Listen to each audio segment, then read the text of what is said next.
ഈ ആലുവ നഗരത്തിൻ്റെ പ്രാന്തപ്രദേശത്തു കൂടി ഒഴുകിക്കൊണ്ടിരിക്കുന്ന നദിയാണ് പെരിയാർ നദി. ഇവിടെ ഈ ആശ്രമം ഇരിക്കുന്നിടത്ത് നിന്ന് നേരെ മറുകരയിലേക്ക് നോക്കിയാൽ കാണാൻ കഴിയുന്നത് ഹിന്ദുമത വിശ്വാസികളുടെ വളരെ പ്രസിദ്ധമായിട്ടുള്ള ഒരു തീർത്ഥാടന കേന്ദ്രമായിട്ടുള്ള ആലുവ ശിവരാത്രി മണപ്പുറമാണ്.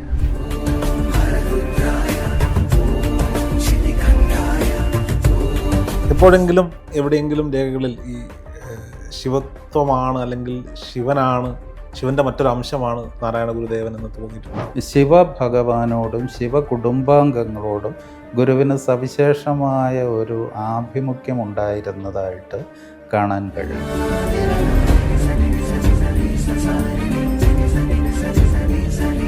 പ്രപഞ്ചത്തിലുള്ള സകല ജീവികളെയും സൃഷ്ടിച്ച് തന്നിൽ തന്നെ നിലനിർത്തി ഒടുവിൽ തന്നിലേക്ക് സംലയിപ്പിക്കുന്നത് ശിവഭഗവാനാണ്. നമസ്കാരം, അബാക് മീഡിയയിലേക്ക് സ്വാഗതം. ഇന്ന് അബാക് മീഡിയയിൽ അതിഥി പൂജനീയ സ്വാമി ധർമ്മചൈതന്യ അദ്വൈതാശ്രമം ആലുവ. സ്വാമിജി നമസ്തേ.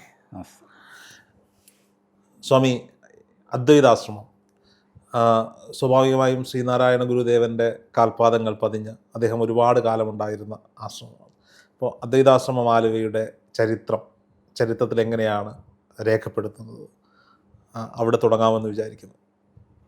ശ്രീനാരായണ ഗുരുദേവനാണ് ആലുവ അദ്വൈതാശ്രമം സ്ഥാപിച്ചത്. 1912 ആശ്രമത്തിന് വേണ്ടി ഗുരുദേവൻ ഇവിടെ ഈ സ്ഥലം വാങ്ങുന്നത്.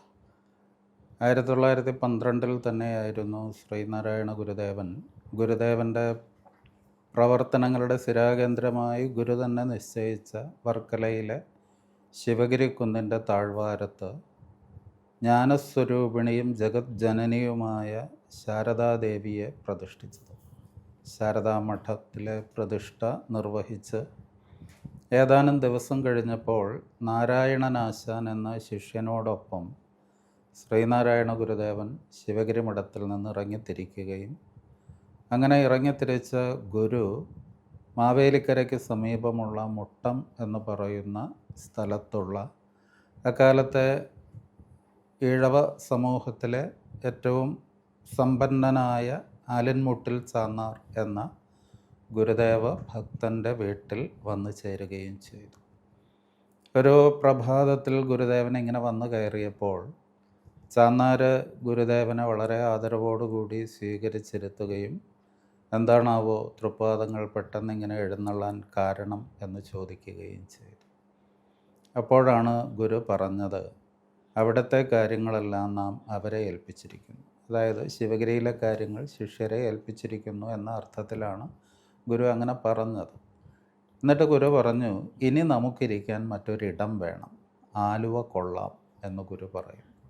അപ്പോൾ ആലുവ കൊള്ളാമെന്ന് ഗുരു പറയുമ്പോൾ ഗുരു ഇതിനു മുൻപ് അവധൂത കാലം മുതൽ പിന്നീട് ഗുരു നിരന്തരം കേരളമൊട്ടാകെ സഞ്ചരിച്ചിട്ടുണ്ട്. ആ സഞ്ചാരത്തിനിടയിൽ എപ്പോഴെങ്കിലും ഗുരുവിൻ്റെ ഉള്ളിൽ അങ്ങനെ ഒരു സങ്കല്പം ഉണ്ടായിരുന്നിരിക്കാം.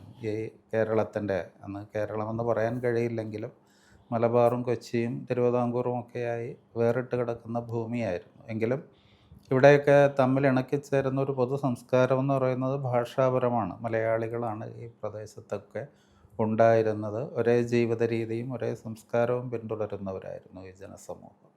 അപ്പോൾ ഈ സമൂഹത്തിൻ്റെ ഏതാണ്ടൊരു മധ്യഭാഗത്ത് തൻ്റേതായ ഒരു ആസ്ഥാനം വേണമെന്ന ഒരു സങ്കല്പം ഗുരുവിൻ്റെ ഉള്ളിൽ പണ്ടേ ഉണ്ടായിരുന്നിരിക്കാം.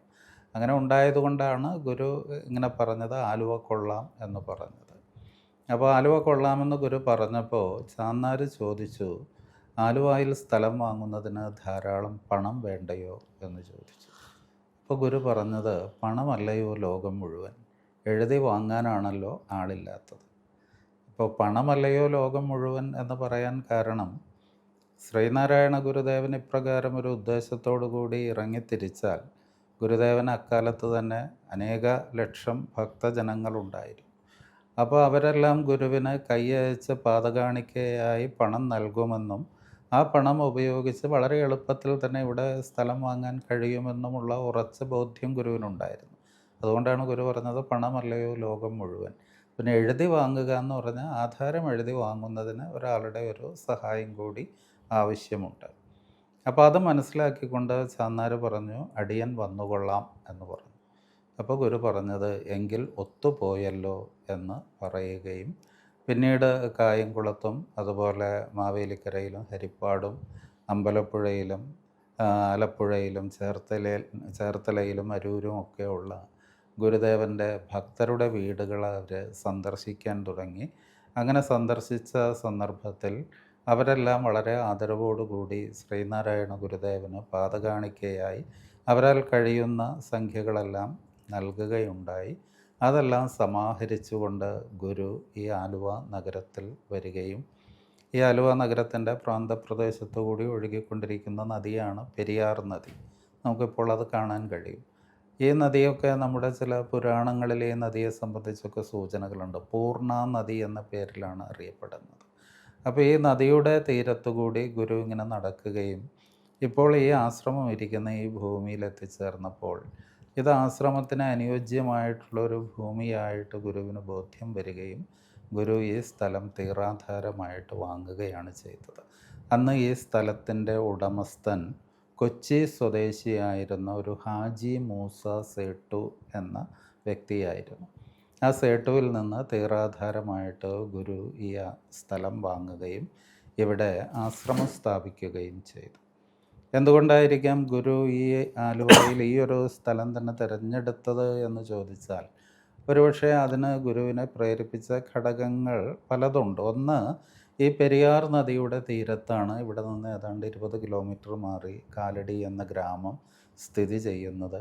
ആ കാലടിയിലാണ് അദ്വൈത വേദാന്തത്തിൻ്റെ ആധുനിക യുഗത്തിലെ ഏറ്റവും ഉന്നതനായ ആചാര്യനായ ശങ്കരാചാര്യർ ജനിച്ചത്. പെരിയാർ നദിയുടെ തീരത്താണ്. അതുപോലെ ഈ നദി ഇങ്ങനെ ഒഴുകി വരുമ്പോൾ ഇവിടെ ഈ ആശ്രമം ഇരിക്കുന്നിടത്ത് നിന്ന് നേരെ മറുകരയിലേക്ക് നോക്കിയാൽ കാണാൻ കഴിയുന്നത് ഹിന്ദുമത വിശ്വാസികളുടെ വളരെ പ്രസിദ്ധമായിട്ടുള്ള ഒരു തീർത്ഥാടന കേന്ദ്രമായിട്ടുള്ള ആലുവ ശിവരാത്രി മണപ്പുറമാണ്. അപ്പോൾ ഗുരു അത് വ്യക്തമായി പറയുകയും ചെയ്തു, തൊട്ടപ്പുറത്ത് ശിവനുമുണ്ടല്ലോ എന്ന് ഗുരു പറഞ്ഞു. അപ്പോൾ ശ്രീനാരായണ ഗുരുദേവൻ്റെ കർമ്മങ്ങളിലൂടെ കടന്നു പോകുമ്പോഴും ഗുരുവിൻ്റെ പ്രതിഷ്ഠകൾ, ഗുരുവിൻ്റെ കൃതികൾ, ഇതൊക്കെ നോക്കുമ്പോൾ നമുക്ക് ശ്രീനാരായണ ഗുരുദേവൻ ഒരു തികഞ്ഞ അദ്വൈതി ആയിരുന്നു എങ്കിലും ശിവഭഗവാനോടും ശിവകുടുംബാംഗങ്ങളോടും ഗുരുവിന് സവിശേഷമായ ഒരു ആഭിമുഖ്യം ഉണ്ടായിരുന്നതായിട്ട് കാണാൻ കഴിയും. ഇപ്പോൾ നമുക്കറിയാം, ശ്രീനാരായണ ഗുരുദേവൻ ഗുരുവിൻ്റെ യൗവനകാലത്ത് തന്നെ ലൗകികമായ ബന്ധങ്ങളെല്ലാം വിച്ഛേദിച്ച് വീട് വിട്ട് ഇറങ്ങിത്തിരിക്കുകയും അങ്ങനെ ഇറങ്ങിത്തിരിച്ച ശ്രീനാരായണ ഗുരുദേവൻ തൻ്റെ ആത്മസുഹൃത്തായി പിന്നീട് മാറിയ ചട്ടമ്പിസ്വാമിയെ കണ്ടുമുട്ടി. ചട്ടമ്പിസ്വാമിയുടെ പ്രേരണയ്ക്ക് വിധേയനായിട്ട് തൈക്കാട്ടയ്യാവ് എന്ന പേരായിട്ടുള്ള യോഗ ഗുരുവിൻ്റെ അടുക്കൽ ചെല്ലുകയും അല്പകാലം അവിടെ യോഗവിദ്യ അഭ്യസിക്കുകയും ചെയ്തു. എന്നാൽ യോഗമാർഗം തൻ്റെ ജീവിത ലക്ഷ്യത്തിന് പര്യാപ്തമല്ല എന്ന് മനസ്സിലാക്കിയ ഗുരു അവിടെ നിന്ന് വിട്ടുപോകുകയാണ് ചെയ്തത്. ചട്ടമ്പിസ്വാമിയോടൊപ്പം ഗുരു പോയത് മരുത്വാമലയിലേക്കാണ്. കന്യാകുമാരിക്ക് സമീപമുള്ള മരുത്വാമലയുടെ ഏറ്റവും ഉയരം കൂടിയ ഭാഗത്ത് ഗുരു തൻ്റെ തീവ്രമായ തപസ് ആരംഭിച്ചപ്പോൾ തൻ്റെ സാന്നിധ്യം ഗുരുവിൻ്റെ ഏകാന്തവും തീവ്രവുമായ തപസ്സിന് തടസ്സമായി തീരുന്നു എന്ന് കണ്ട് ചട്ടമ്പിസ്വാമി അവിടെ നിന്ന് തിരികെ പോന്നു. അപ്പോൾ ഗുരു ഏതാണ്ട് 4 വർഷക്കാലം, എനിക്ക് തോന്നുന്നു അത് കൃത്യമായി രേഖപ്പെടുത്തപ്പെട്ടിട്ടില്ലെങ്കിലും ഏതാണ്ട് 1884 മുതൽ 1888 തുടക്കം വരെയുള്ള കാലയളവിൽ ശ്രീനാരായണ ഗുരുദേവൻ മരുത്വാമലയിലെ ഏകാന്തതയിലിരുന്ന് തീവ്രമായ തപസ്സനുഷ്ഠിക്കുകയായിരുന്നു. അപ്പോൾ മരുത്വാമലയിൽ വെച്ച് ശ്രീനാരായണ ഗുരുദേവന് ശിവഭഗവാന്റെ നേരിട്ടുള്ള ദർശനമുണ്ടായതായി ജീവചരിത്രങ്ങളിലൊക്കെ രേഖപ്പെടുത്തിയിട്ടുണ്ട്. അതോടൊപ്പം ഗുരു തന്നെ ഒരു സന്ദർഭത്തിൽ പറയുന്നുണ്ട്, ഗുരുവിൻ്റെ വളരെ പ്രസിദ്ധമായിട്ടുള്ള ശിവസ്തുതിയാണ് ശിവശതകം എന്ന കൃതി. 100 ശ്ലോകങ്ങളാണ് അതിലുള്ളത്. അപ്പോൾ ആ ശിവശതകം ഒരൊറ്റ ദിവസം കൊണ്ട് മരുത്വാമലയിൽ വച്ച് താൻ രചിച്ചതാണ് എന്ന് ഗുരു രേഖപ്പെടുത്തിയിട്ടുണ്ട്. പിന്നീട് നോക്കുമ്പോൾ ഗുരുദേവൻ അരുവിപ്പുറത്ത് വരുന്നു. അരുവിപ്പുറത്ത് ഗുരുവിൻ്റെ കർമ്മകാണ്ഡത്തിന് സമാരംഭം കുറിക്കുന്നു.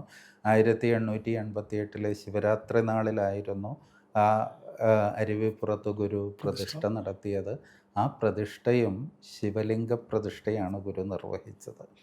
പിന്നീട് ശ്രീനാരായണ ഗുരുദേവൻ ഗുരുവിൻ്റെ പ്രവർത്തനങ്ങളുടെ സ്ഥിരാകേന്ദ്രമായി നിശ്ചയിച്ചത് വർക്കലയിലുള്ള ഒരു കുന്നാണ്. ആ കുന്നിനും ഗുരു പേര് നൽകിയത് ശിവഗിരി എന്നാണ്.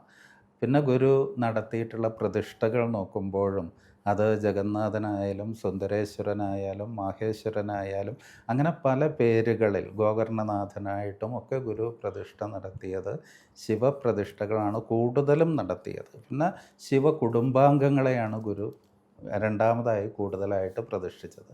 പ്രത്യേകിച്ച് സുബ്രഹ്മണ്യ പ്രതിഷ്ഠയാണ് ഗുരു നിർവഹിച്ചത്. അതുപോലെ കോട്ടാർ എന്ന് പറയുന്ന നാഗർകോവിലിന് സമീപമുള്ള കോട്ടാർ ഗുരു പ്രതിഷ്ഠിച്ചത് ഗണപതിയെയാണ്.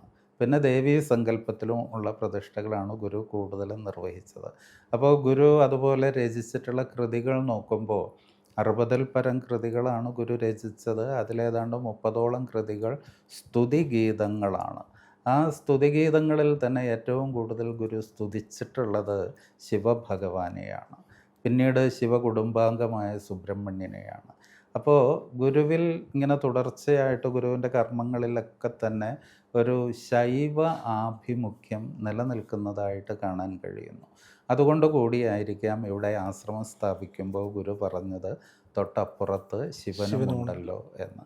അങ്ങനെ 1912 സ്ഥലം വാങ്ങുകയും ചെറിയ രീതിയിലുള്ള താമസ സൗകര്യങ്ങളൊക്കെ ഒരുക്കുകയും ചെയ്തു. എങ്കിലും ഏതാണ്ട് 1914 കൂടിയാണ് ഗുരു ഇവിടെ ഈ ആശ്രമത്തിൻ്റെ ഒരു പൂർണ്ണ പ്രവർത്തനത്തിലേക്ക് വരുന്നത്.